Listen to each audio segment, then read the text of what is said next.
Perempuan yang berdaya adalah kunci keberhasilan pembangunan sebuah negara, terutama dalam mendorong perwujudan keadilan, kesejahteraan yang merata, dan kesetaraan gender. Namun, perempuan berdaya tidak terjadi secara alamiah. Diperlukan upaya yang sungguh-sungguh melalui pemberdayaan perempuan. Multiperan yang dilakukan para perempuan bisa memberikan hikmah betapa kuat dan hebatnya seorang perempuan. Terlebih di era VUCA sekarang ini, yang penuh ketidakpastian. Assalamualaikum warahmatullahi wabarakatuh. Halo peneliti muda Indonesia, perkenalkan saya Rafila Nindya Ahmad, Grand Finalist MyRes 2022 dari MTSN 3 Jakarta Selatan. Riset sosial yang saya teliti berjudul Perempuan dan Canting, Strategi Pemberdayaan Perempuan Pengrajin Batik Betawi Rusun Tambora, Jakarta untuk Perekonomian Keluarga. Pemberdayaan perempuan merupakan isu prioritas dalam Forum Internasional G20 Indonesia tahun 2022 pada Women20. Segala aktivitas pemberdayaan perempuan merupakan suatu hal yang sangat menarik untuk diteliti. Batik Betawi di Jakarta semakin mengalami perkembangan. Batik sendiri merupakan warisan budaya yang bernilai tinggi, baik secara ekonomi maupun budaya. Demikian juga kegiatan pemberdayaan perempuan yang berkembang di Jakarta. Salah satunya aktivitas perempuan pengrajin batik Betawi di Rusun Tambora. Kegiatan pemberdayaan perempuan di Rusun Tambora pun dilakukan tidak hanya fokus untuk mengembangkan kemampuan para pengrajin perempuan, namun aktivitas mereka juga dapat membantu perekonomian keluarga. Tujuan penelitian ini yaitu untuk mengetahui bagaimana strategi serta dampak pemberdayaan perempuan pengrajin batik Betawi di Rusun Tambora dalam perekonomian keluarga. Penelitian ini dilakukan di Rusun Tambora yang merupakan sentra batik Betawi di Jakarta Barat. Kami melakukan 1 kali survei awal dan 2 kali observasi dari bulan Juni hingga September 2022. Metode penelitian yang diterapkan adalah deskriptif kualitatif dengan teknik wawancara, dokumentasi, observasi, dan studi literatur.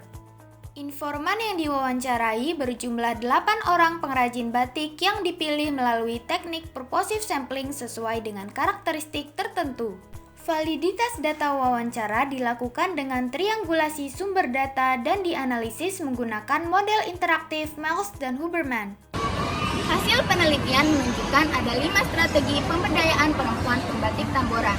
Di antaranya pertama, strategi SDM, yaitu perekrutan calon pengrajin batik yang bersedia mengikuti pelatihan dan pembinaan untuk meningkatkan kemampuan membatik.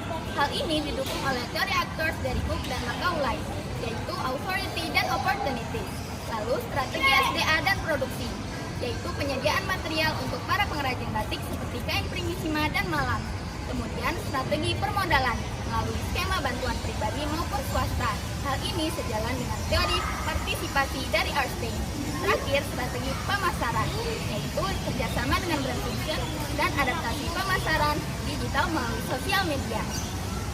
Kegiatan pemberdayaan ini memberikan dampak langsung dan tak langsung bagi perekonomian keluarga pembatik.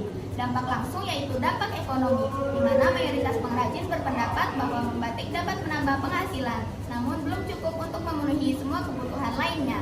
Kemudian dampak lainnya seperti dampak sosial, pengrajin mampu membuka peluang usaha batik. Dampak intelektualitas dan keterampilan, mayoritas pengrajin mengalami peningkatan dalam teknik membatik maupun kualitas produk yang dihasilkan.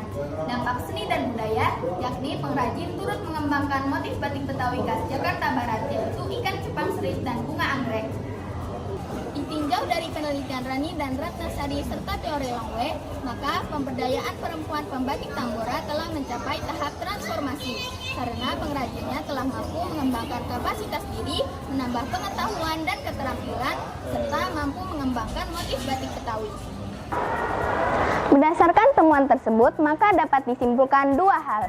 Pertama, strategi pemberdayaan perempuan pengrajin batik Betawi Tambora yaitu strategi sumber daya manusia, sumber daya alam, produksi, permodalan, dan pemasaran. Kedua, strategi tersebut berdampak pada ekonomi keluarga pengrajin batik. Dampak lainnya yaitu sosial, intelektualitas dan keterampilan, serta seni dan budaya. Juga memberikan kontribusi positif kepada pihak yang terlibat di dalamnya.